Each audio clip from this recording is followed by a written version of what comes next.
Entre otras cosas, nos hemos centrado en el modo en el que podemos modelar realidades, ¿vale? Y para ello pues hemos explicado el concepto de tipo abstracto de datos, ¿vale? Que hemos materializado utilizando unos elementos especiales que recibían el nombre de estructuras, ¿vale? Hemos visto cómo estas estructuras pues nos daban bastante versatilidad pues para agrupar en un único sitio cantidad de datos relacionados entre sí y que no tenían por qué ser del mismo tipo de datos, ¿vale? Si recordamos, pues por ejemplo, nuestro tipo coche nos permitía almacenar información relativa a un coche, es decir, modelar la realidad coche, donde para nosotros era importante pues la información de su modelo, de sus kilómetros o de su precio, ¿vale? Además, hemos visto que estos tipos abstractos de datos pues, nos permitían incluir una cierta funcionalidad asociada a ese modelo de datos que estábamos creando. En concreto, esta funcionalidad la implementábamos mediante la declaración e implementación de funciones. Bueno, pues hasta aquí todo parece haber ido bien. Sin embargo, el paradigma de programación basado en tipos abstractos de datos, aunque es potente, pues es un paradigma ya un tanto obsoleto. Este paradigma dio un paso más allá cuando pues, se propuso el paradigma de programación orientada a objetos, ¿vale? La programación orientada a objetos, en contraste con los tipos abstractos de datos, se caracteriza porque está basado en el concepto de clase y en el concepto de objeto. Ahora explicaremos exactamente en qué consiste. Desde un punto de vista general, ¿vale? El hecho de trabajar con clases pues va a facilitar mucho más al programador el modelado de una realidad específica.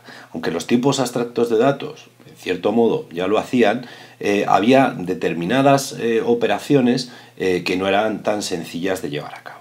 En programación orientada a objetos y basándonos en los conceptos de clase y objeto, pues vamos a disponer de herramientas como pueden ser la herencia, el polimorfismo, etcétera, que nos van a facilitar enormemente la reutilización de código, la reutilización de modelos de manera sencilla. Cuando nosotros definimos una clase en programación orientada a objetos, pues por un lado, al igual que ocurría en los tipos abstractos de datos, pues lo que hacemos es definir o modelar los datos que va a almacenar esa clase, ¿vale?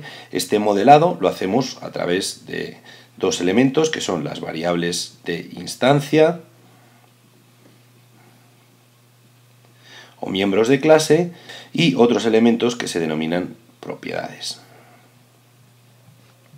Y que supongo que os suenan pues de alguna de las aplicaciones iOS que ya hemos realizado, ¿vale?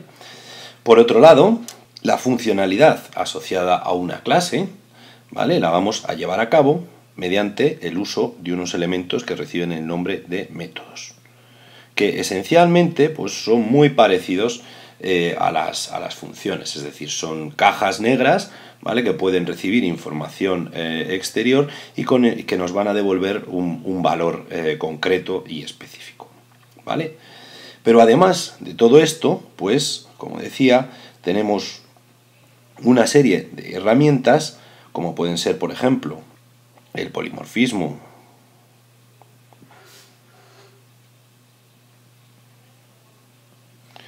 la sobreescritura de métodos,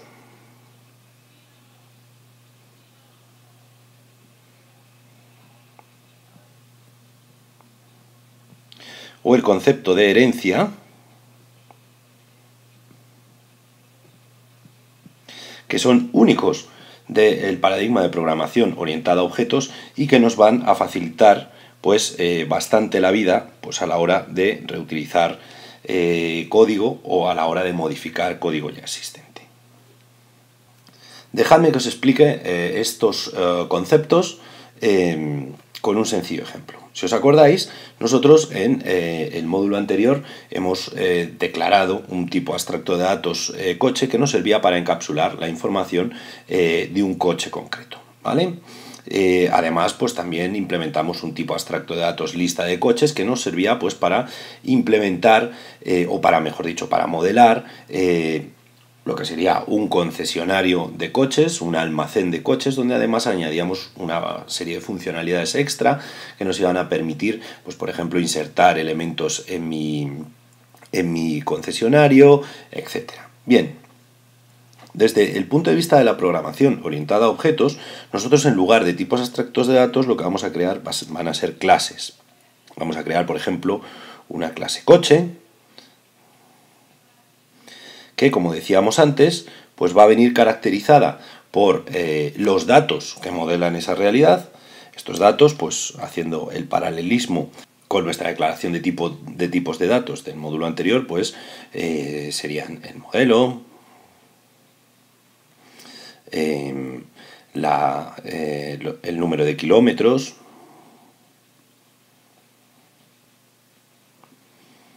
o su precio.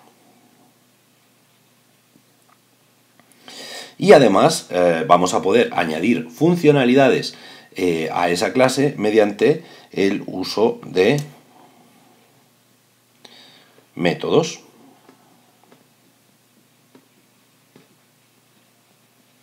Si quisiéramos modelar, por ejemplo, la lista de coches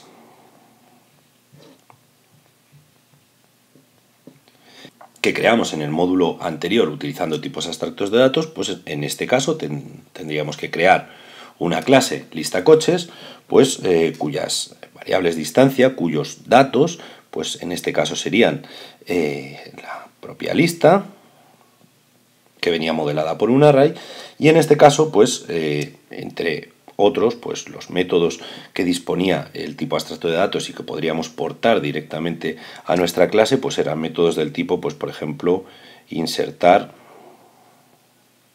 coche. O por ejemplo, num coches. Perfecto. Pues hasta aquí, pues parece todo muy similar. Mis clases van a ser lo equivalente a los tipos abstractos de datos y esas clases pues van a contener contenedores de información que van a ser las variables de instancia o las propiedades y van a contener métodos que nos van a servir pues para realizar operaciones sobre esos elementos de la clase. Una diferencia principal entre una aproximación orientada a objetos y una aproximación orientada a tipos abstractos de datos es que cuando yo declaro la clase realmente no tengo nada, ¿vale? Es decir, desde mi programa principal no puedo trabajar directamente con la clase. Para poder trabajar con la clase lo que tengo que hacer es una cosa que recibe el nombre de instanciación o instanciar la clase, que lo que me va a producir van a ser objetos concretos. Pues por ejemplo, el coche 1, el coche 2 y el coche 3. ¿Vale? O si yo instanciara mi clase lista coches, pues lo que obtendría sería, pues por ejemplo, un concesionario 1,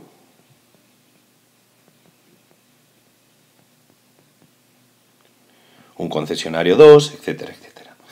Estos elementos, ¿vale?, los que obtenemos cuando instanciamos una clase, reciben el nombre de objetos.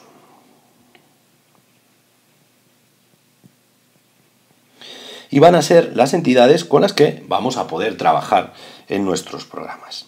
¿De acuerdo? Serían el equivalente a cuando trabajábamos con tipos abstractos de datos y definíamos, pues por ejemplo, la variable concesionario y decíamos que la variable concesionario era de tipo lista coches. O cuando definíamos el coche 1 y decíamos que ese coche 1 era de tipo coche. Una de las ideas más importantes es que cada uno de estos objetos tiene entidad o tiene vida propia.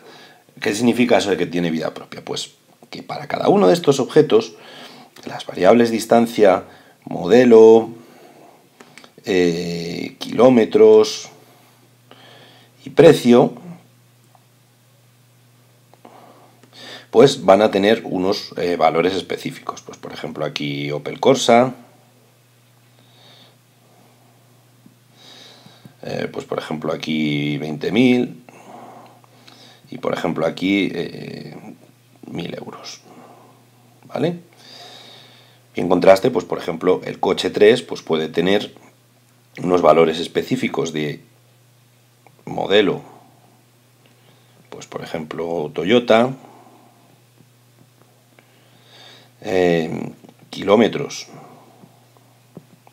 pues por ejemplo 100.000 y precio, pues por ejemplo 12.000 euros, ¿vale? Fijaos que este modo de almacenar la información pues permite encapsular dentro de los objetos pues información específica de estos de manera muy sencilla, ¿vale? Y cuando hacemos uso de sus métodos, pues estos métodos pueden trabajar o referirse a la información concreta que ese objeto posee en ese momento. Si recordáis, cuando estábamos trabajando con el tipo de datos, por ejemplo, lista coches, pues cuando yo definía el método insertar coche, estaba obligado a pasarle como parámetro a esa función, le tenía que pasar como parámetro el propio concesionario, ¿vale? Y aparte luego le tenía que pasar la información del coche concreto, ¿vale? En el caso de los objetos, por ejemplo, si yo creara aquí, ya lo tengo aquí creado, si yo he creado aquí un objeto concesionario 1, ¿vale? El método que yo defina pues para insertar un coche no va a requerir que yo desde fuera, cuando llame a ese método, le pase el propio concesionario, ¿vale? Porque el método va a entender, como vive dentro del propio objeto, va a entender que en el concesionario donde queremos insertar un coche concreto, pues va a ser el objeto concesionario 1 en este caso. Si tuviéramos otro concesionario 2 y utilizo el método de insertar coche sobre el objeto concesionario 2 y le paso la información de un coche, pues ese coche será insertado en el concesionario 2, ¿vale? Como veis, el hecho de utilizar programación orientada a objetos facilita al programador mucho más la tarea de modelar una realidad. Es decir, le permite implementar una realidad de una manera mucho más natural y mucho más próxima a la forma que tenemos pues, nosotros de interpretar la realidad. Bien, ya para terminar esta pequeña introducción a programación orientada a objetos, pues hemos dicho que un concepto muy importante es el concepto de la herencia.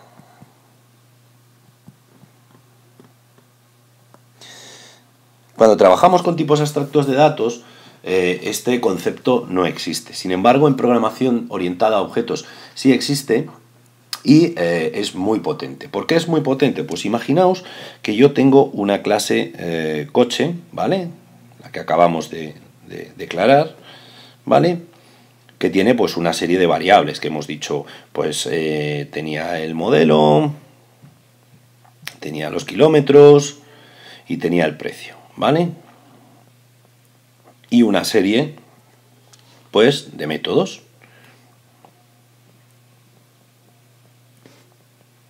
¿Vale? Y con esta clase pues yo lo que hago es crear pues distintos objetos de tipo coche, ¿no? Pues obj1, obj2, etcétera. Bueno, pues todo esto está muy bien, pero imaginaos que ahora pues me surge la necesidad de implementar una realidad nueva que puede ser, pues por ejemplo, un coche deportivo, ¿vale? Pues porque en mi aplicación lo tengo que hacer así.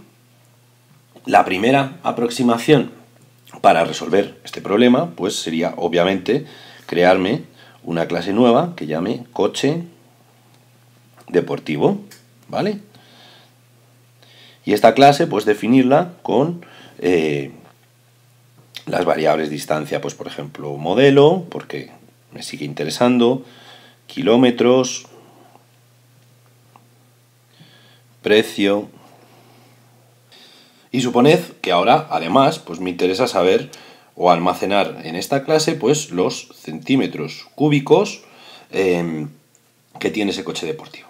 Pues bien, si os fijáis, lo que hemos hecho ha sido crear una clase que es muy parecida a la clase coche, y la única diferencia que tiene es que modela la realidad coche deportivo añadiendo un parámetro más, una variable distancia extra que es la referente a los centímetros cúbicos. Pues bien, precisamente la herencia está pensada para permitir reutilizar clases que ya han sido definidas y de este modo extenderlas pues para que realicen tareas mucho más específicas. Si en lugar de hacer esto, ¿vale?, lo que hacemos es extender la clase coche, es decir, heredar la clase coche en mi nueva clase coche deportivo, ¿vale?, pues automáticamente todos los objetos que creemos a partir de esta nueva clase, ¿vale?, obj1, obj2, etcétera, pues tendrán las propiedades de la clase de la que se ha heredado, es decir, tendrán definido un modelo, una serie de kilómetros y un precio, y además tendrán las características particulares de la clase coche deportivo que acabamos de definir. Por tanto, la clase coche deportivo, en el caso de heredar de la clase coche, pues lo único que tendría que declarar dentro de ella pues sería una variable distancia centímetros cúbicos, ¿vale? La herencia, como os digo, la vamos a ver con mucho detalle en los siguientes videotutoriales. Simplemente esto es para que tengáis una idea aproximada, pero la herencia es una de las grandes potencias de la programación orientada a objetos, ¿vale?